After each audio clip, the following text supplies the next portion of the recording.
आज इस संसार में चारों तरफ अशांति ही अशांति दिखाई पड़ रही है। हर कोई शांति की खोज कर रहा है। मनुष्य इस सारे जगत में अशांति का कारण स्वयं है। जितने भी जीव इस संसार में हैं, इस ब्रह्मांड में हैं, सब अपने स्वभाव में हैं। केवल मनुष्य ही है कि जो अपने स्वभाव से अलग हो गया है। कारण भी है इसका, किसी आज़ादी है, स्वभाव के भीतर भी रहे और स्वभाव के बाहर भी जा सकते, आज़ादी है इसको। जितने भी जीव हैं सब स्वभाव में बंधन, स्वभाव के में रहने के आदि है, या उनका वही नेचर है, वही प्रकृति उनकी, जो स्वभाव से बाहर नहीं जा सकते। जैसे शेर जब तक मांस नहीं खाएगा तब तक जिंदा नहीं रहेगा। गाय को घास चाहिए, वही चाहिए उसको। लेकिन मनुष्य ऐसा जीव है कि जो कुछ भी खा सकता है, कुछ भी कर सकता है, इसको आज़ादी है। तो संसार में सारी अशांति का जड़ मनुष्य स्वयं है। और मनुष्य जब तक शांत नहीं होगा तब तक विश्व शांति की कल्पना बेकार है। अब हम आते हैं, देखते हैं कि संत तुलसीदास ने अपने रामायण में लिखा है, नाम रूप दुई सब उपाधि। इस कहते हैं मालिक को, जो सर्वोपरि सत्ता है, उसके दो उपाधियां हैं, नाम और रूप। नाम और रूप कहने से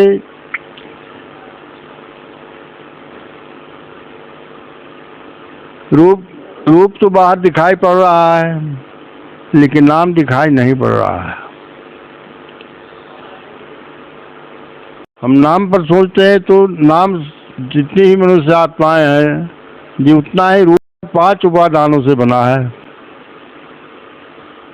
क्षितिजल पावक गगन समीरा, पंच रचित यह अधम शरीरा।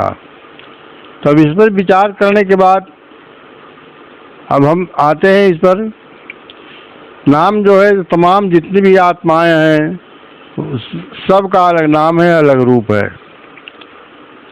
अब यहाँ विज्ञान सम्मत जो बातें हैं उस पर मैं थोड़ा प्रकाश डालना चाह रहा हूँ।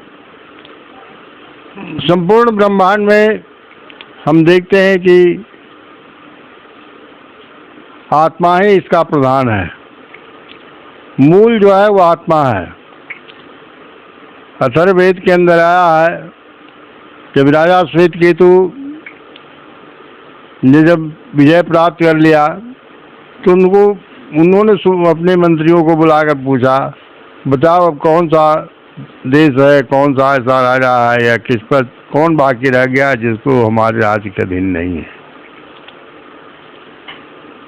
तो उनके मंत्री ने बताया कि हाँ, ब्रह्म पर एक विजय प्राप्त करना बाकी रह गया है। उन्होंने कहा कि ब्रह्म है कौन, बताओ कहाँ रहता है। कहीं कि ये तो पता हमको नहीं है, लेकिन हाँ जिनको पता है उनका पता हमारे पास है। इनकी बताइए। उन्होंने कहा कि आप ही के राज सुदूर प्रदेश में, आपके इसी जाज के अंदर, ये जंगल के अंदर सुकेशा ऋषि हैं, तो सुकेशा ऋषि ही बता सकते हैं कि ब्रह्म कौन है, कहाँ है, कैसे है। इसका पता उन्हीं के पास है। राजा श्वेत केतु को जब पता हो गया कि एक बाकी रह गया है विजय प्राप्त करने के लिए, तो उनको रात्रि भर नींद नहीं आई, वो परेशान हो गए और सुबह उठ करके उन्होंने अपने श्वेत अश्व पर सवार होकर चल दिया जिधर बताया गया था उनको। शाम हो गई, शाम होते होते कुटिया नजदीक को पहुंच जाते हैं। अपने श्वेत अश्व को बांध दिया वृक्ष के डाल से।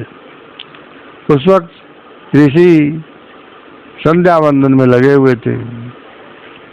वे खड़े हो गए हैं, लेकिन उनको चैन नहीं है, चहलकदमी भी कर रहे हैं, लेकिन अब ऋषि के आँख खोलने का इंतजार कर रहे हैं कि आँख खोलने तब तो उनसे मैं पूछूं। थोड़ी देर में ऋषि जो है अपनी आँख खोलते हैं, तो ऋषि थे ही, पहचान गए। उन्होंने कहा कि राजन आओ बैठो, इस संध्या वेला में कहाँ से भटकते आ रहे हो। बैठ गए राजा श्वेत केतु और उन्होंने पूछा कि महाराज बताइए ब्रह्म कौन है। ऋषि हंसते और कहते हैं कि ब्रह्म हम आत्मा ब्रह्म। राजा श्वेत केतु को चक्कर आने लगा, कहने की आत्मा ब्रह्म, ये आत्मा ब्रह्म है, लेकिन तब आप कौन है। इनकी हम ब्रह्मवासी, मैं ही ब्रह्म हूँ। कहता कि आत्मा ब्रह्म, ऋषि ब्रह्म, इनकी तो मैं कौन हूँ। इनकी तत्त्वमसि, तुम भी वही हो। और चक्कर में पड़ गया।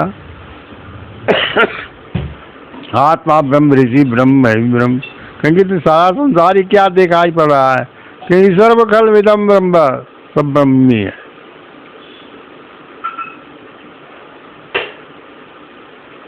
तो आत्मज्ञान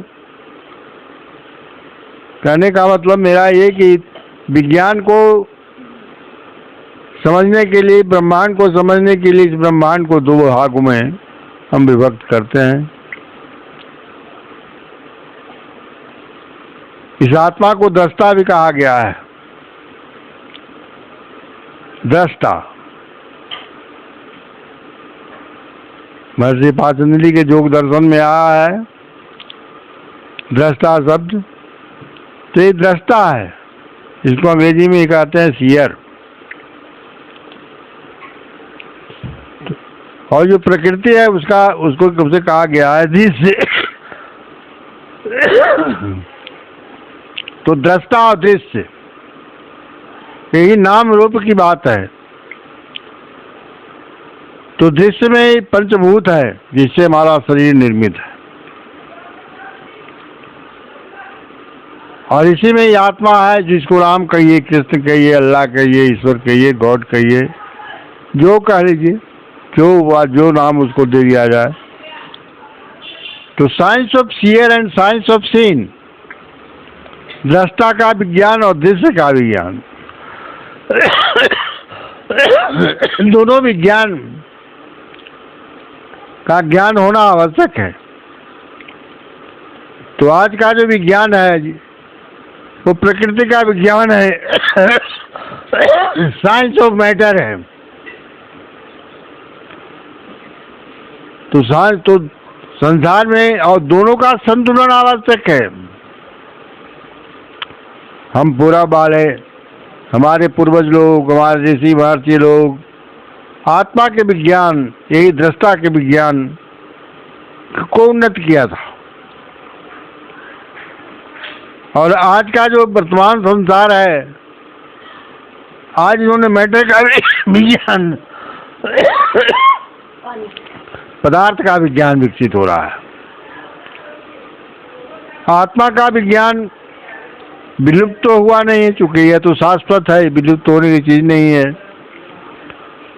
जब तक मनुष्य इस धरती पर है तब तक यह विज्ञान भी है, क्योंकि मनुष्य स्वयं जो है वो वही है, और उसी के होने से ये भी बात है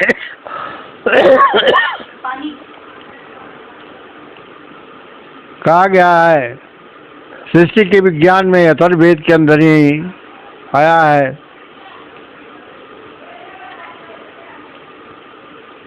आत्मने आकाश संभूत, आत्मा से आकाश का निर्माण हो रहा है। आकाशात वायु, आकाश से वायु का, वायु अग्नि, वायु से अग्नि का, अग्नि आप, अग्नि से जल का, लिक्विड का, और जलद्भ्याम पृथ्वी, यही पंचभूत है। और उत्पन्न कहाँ से हो रहा है? इसी आत्मा से उत्पन्न हो रहा है। तो ये पंचभूतों का विज्ञान का विकास तो इलेक्ट्रॉन तक हो गया, यही आकाश है। पृथ्वी तत्व जिसको कह रहे हैं जलद्भ्याम पृथ्वी, तो पृथ्वी तत्व जो है उसमें आकर्षण शक्ति, उसमें शक्ति, सब शक्ति संपन्न है, यही देव है। और उत्पत्ति स्थान जो है हर मनुष्य के शरीर से पांचों तरह की तरंगे निकल रही हैं। वो तरंगे हैं कहाँ? हमारे स्पाइनल कॉर्ड के भीतर है। ये चक्र है हमारे स्पाइनल कॉर्ड के अंदर, 5 चक्र है, पांचों से पांचों शक्तियों का निःसरण हो रहा है।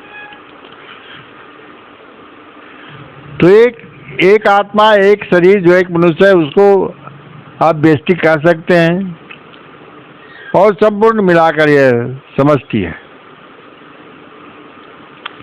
अशांति का कारण एक ही है, दोनों विज्ञान का संतुलन न होना।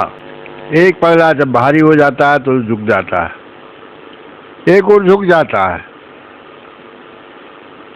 और इसी को इस तरह से भी समझ सकते हैं कि 2 तरह के अंश हैं। मंत्र विज्ञान में जाए यंत्र विज्ञान में जाइए, नेगेटिव और पॉजिटिव उसको कहा गया है। आत्मा जब बाहर निकलती है तो प्रकृति में निकल जाती है, यही पंचभूतों में निकल जाती है, पंचभूतों के रसास्वादन स्वादन में निकल जाती है, और तब ही मन हो जाता है। इसको मन कहते हैं, जो दर्शन में आया है, महर्षि पातंजलि लिखा है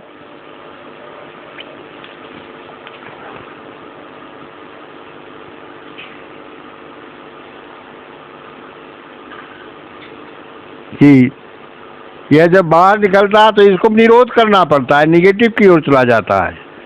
बाहर जो है प्रकृति जो है निगेटिविटी इसको कर सकते हैं, और आत्मा जो है वो भीतर है, वो नाभि है। तो जब तक इन पदार्थ के विज्ञान, दृश्य का विज्ञान और दृष्टा का विज्ञान दोनों संतुलित नहीं होगा, तब तक विश्व में शांति नहीं हो सकती। आज यही कारण है कि हम ऐसे मारक अस्त्रों का निर्माण कर लिए हैं कि संसार मिटने की स्थिति में आ गया है। 2 विश्व युद्ध हो गए। हम लोगों को तो पुराने ग्रंथों में पढ़ते हैं, राम रावण का युद्ध हुआ, इसको त्रेता काल कहा गया, और द्वापर का युद्ध हुआ जिसे महाभारत कहते हैं, महाभारत हुआ, पढ़ते हैं ग्रंथों के अंदर। और 2 विश्व युद्ध इधर हो गए। इस विज्ञान की उन्नति हुई और 2 विश्व युद्ध हो गए, और बारूद का ढेर लग गया है।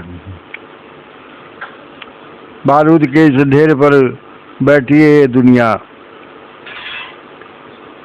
तो जब तक दोनों का संतुलन नहीं हुआ तब तक विश्व शांति की बात नहीं है।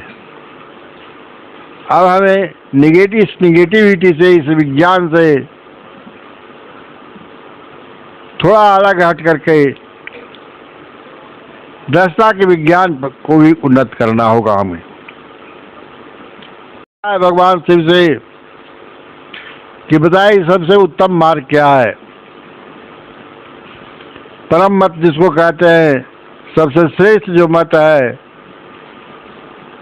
जहाँ जाना जरूरी है या जिसके अंदर सब कुछ निहित है, वो कौन सा है? क्योंकि आप तो देवाधिदेव महादेव हैं, सभी शास्त्रों के ज्ञाता हैं, आप विचार करके बताइए। भगवान शिव ने कहा ज्ञातुम सकलम शास्त्रम विचार्यश्च पुनः पुनः एकमेव सुनिष्पन्नम योग शास्त्रम परम मत। योग शास्त्री परम मत है, सर्वोत्तम मार्ग वही है, सर्वोत्तम ज्ञान वही है योग। तो माता पार्वती ने पूछा कि ठीक है, योग का ज्ञान प्राप्त करने से क्या हो जाता है, उसका फल क्या है?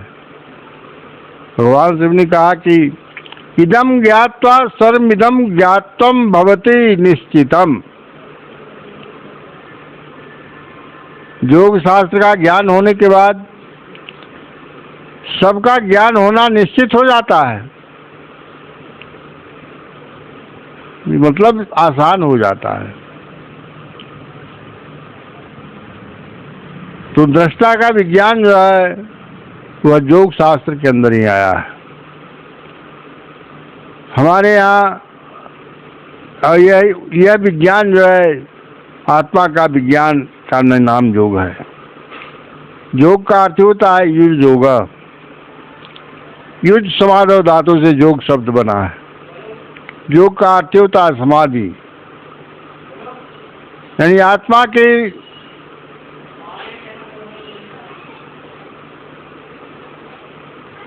सच्ची अवस्था या स्वभाव जिसको कहिए,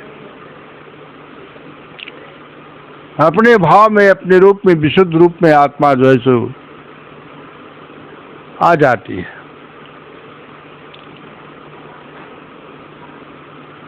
तो अब इस पर हमारे ऋषि महर्षि लोग इस पर बहुत आगे खोज किए और बहुत सारा विज्ञान इसी के अंदर आ जाता है। हमारा विज्ञान तो बहुत उत्तम था, जिसे कहते हैं अध्यात्म। आत्मा का संपूर्ण ज्ञान। संपूर्ण ज्ञान का मतलब है दृष्टा दृश्य दोनों का विज्ञान, तभी संपूर्ण होगा। लेकिन यह विज्ञान हमारे यहाँ से धीरे धीरे विलुप्त होता चला गया, या हम इसी में लगे रह गए और इधर लगते लगते यह विकृत होता चला गया। जैसे आज भी योग की जो विधा चल रही है, योग का विज्ञान जो चल रहा है,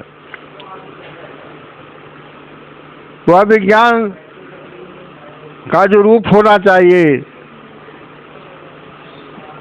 वह मुझे दिखाई नहीं पड़ता। अभी तो योग के अंदर जो अभी प्रचार चल रहा है इसका, योग के अंदर, उसमें हठ योग मिला हुआ है।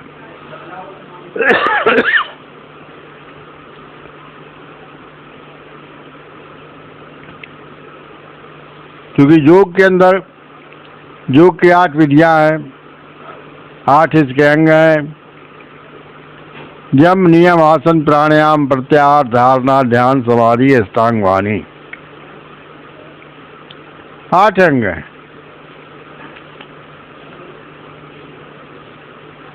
इन 8 का ज्ञान विधिवत जो होना चाहिए वो बहुत कम लोगों के पास है।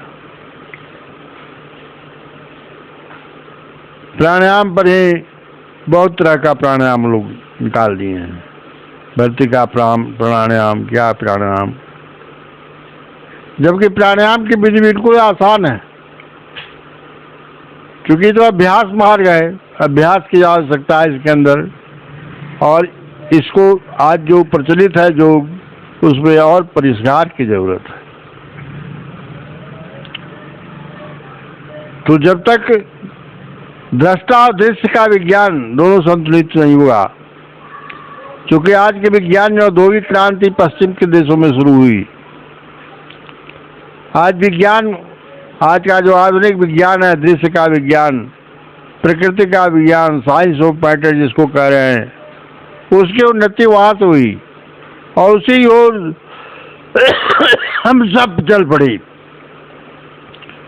हमारा देश भी उसी ओर दौड़ पड़ा।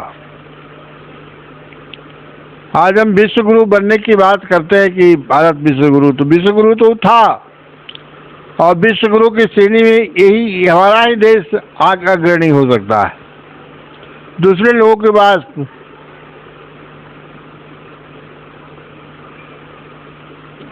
यह विज्ञान उस रूप में नहीं वर्तमान है।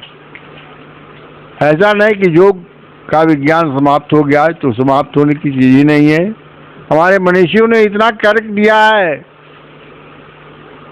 जिसको लोग आज चमत्कार कह रहे हैं कि चमत्कार हो रहा है, वो चमत्कार नहीं है, विज्ञान है।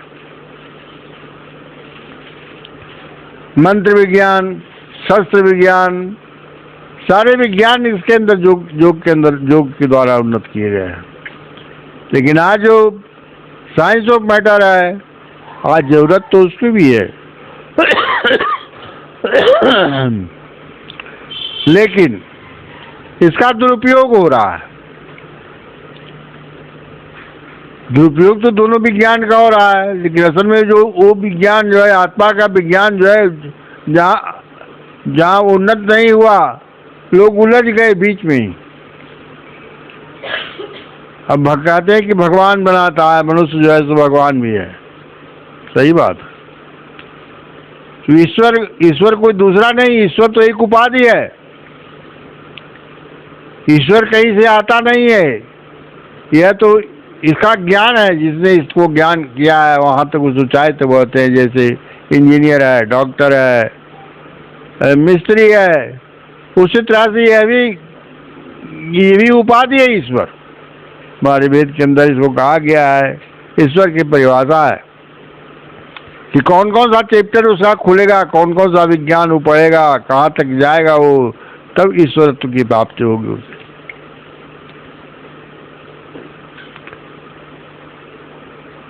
तो कहा गया कि ऐश्वर्यं च समग्रं च बिरजं च यशसा श्रिया ज्ञान वैराग्य युक्तात्मा पुरुष विशेष ईश्वर। आत्मा को उन्नत करके निगेटिव से पॉजिटिव की ओर इसको अग्रसर करके अपने चक्रों का भेदन करते हुए जब हम सहस्रार में पहुंचते हैं, तो सारे गुण इसके अंदर प्रकट हो जाते हैं। उसको कागज के पढ़ने की जरूरत, कोई सर्टिफिकेट की जरूरत उसे नहीं पड़ती है। वह ईश्वर तुल्य हो जाता है, ईश्वर तो उसके अंदर आ जाता है। तो यह विज्ञान, इस विज्ञान की भी उन्नति आवश्यक है और इस विज्ञान की उन्नति आवश्यक है। दोनों संतुलित जब तक हो, जब करेंगे इसको संतुलन में होगा। क्योंकि यह जो है मृत्यु का विज्ञान है, साइंस ऑफ मैटर जिसको कह रहे हैं वो मृत्यु का विज्ञान है। यह भी बिना योग के नहीं होगा। इसकी जितनी भी खोजें हुई है सब भीतर हुई हैं। बाहर में तो इसको हम लोगों ने लेबोरेटरी बनाकर केवल परीक्षण किया। आत्मा के भीतर ये दोनों हैं। आत्मा से ये उत्पन्न है और आत्मा के भीतर ये विज्ञान है। लेकिन इस विज्ञान ही क्या है, आज हम उसी चीज को चरितार्थ करते हैं, सत्य के रूप में देखते हैं उसको। हाइड्रोजन ऑक्सीजन मिलाकर पानी बनता है। जैसे भी हमारा देश चांद पर पहुंच गया, ऑक्सीजन की खोज हो गई उसमें, लेकिन यौगिक रूप में हुई है। अब हाइड्रोजन की खोज हो रही है। अगर हाइड्रोजन मिल गया तो चांद पर भी जीवन संभव हो जाएगा। तो हमारे यहाँ तो ऋषियों ने कहा दिया है कि कि चंद्रलोक भी है। चंद्रलोक पर भी जाया जा सकता है और गए लोग, और वहाँ का विज्ञान हमारे के यहाँ भरा हुआ है। उस विज्ञान को ढूंढना होगा, उसकी खोज करनी होगी। कैसे वहाँ पहुँचेंगे? आज पहुँच तो गया, आज हम पहुँच गए चांद पर, रोवर गया हमारा, अब मनुष्य भी जाएगा।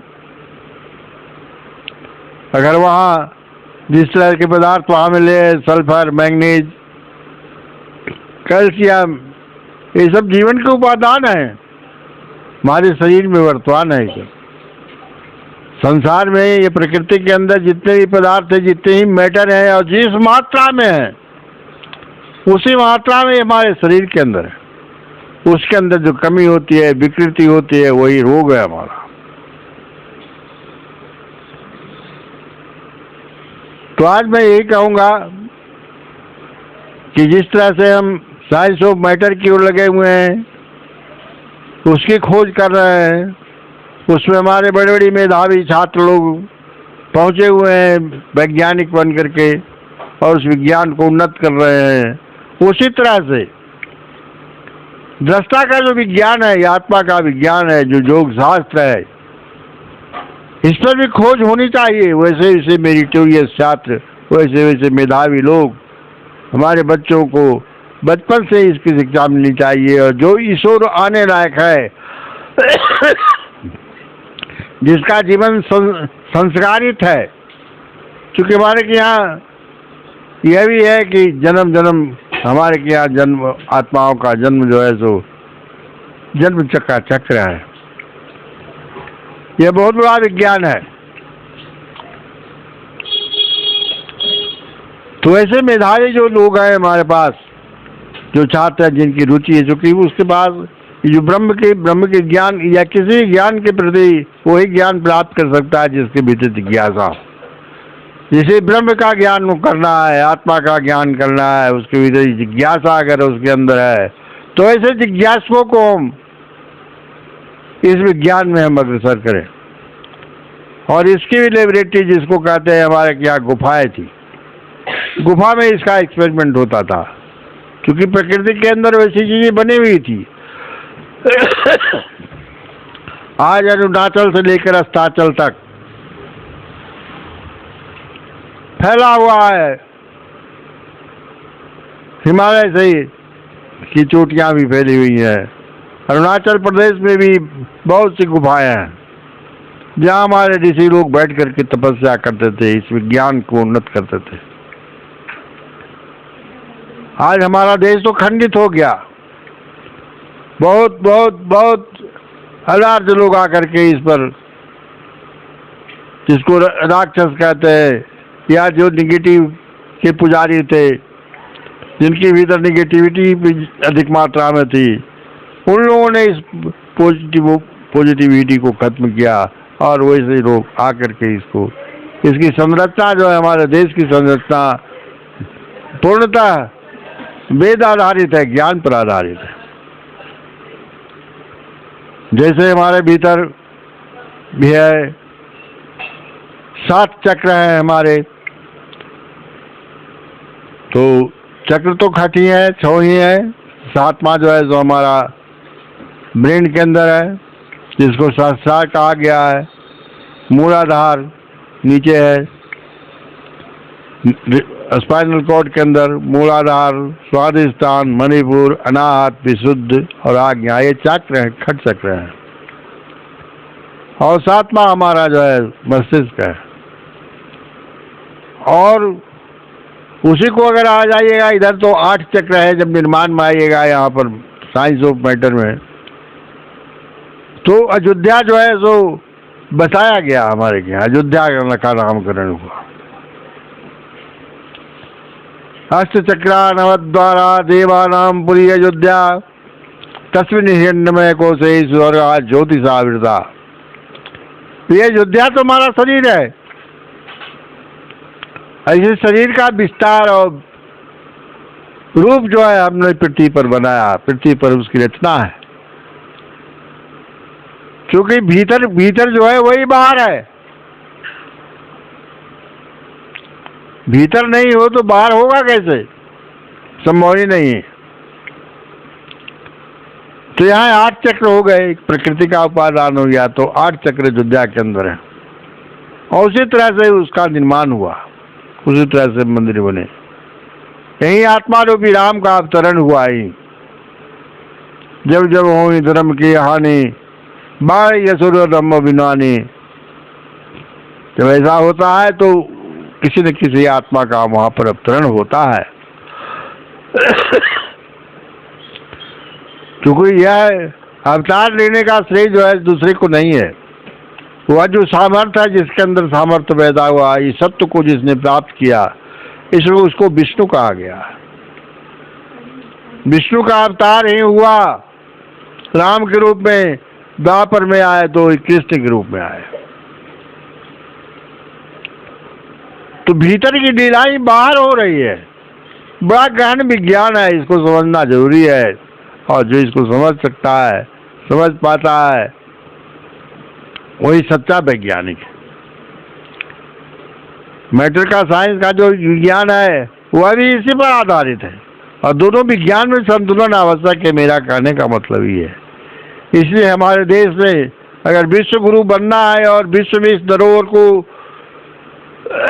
आगे बढ़ाना है, इस ज्ञान को, तो उसको ऐसे ही ब्रह्म जिज्ञासु को पकड़ना होगा, उनको उनकी पहचान करनी होगी, उनको शिक्षा देनी होगी और वो शिक्षा स्थल बनाना होगा। और योग के ज्ञाता न है सो बात नहीं है। हमारे यहाँ भी ऋषि महर्षि लोग बहुत है।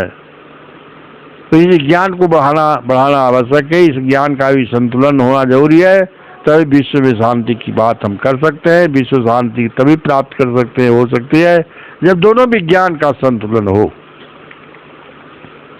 आज वही ताई कहकर बंद कर रहा हूँ। बोलिए जय जीव।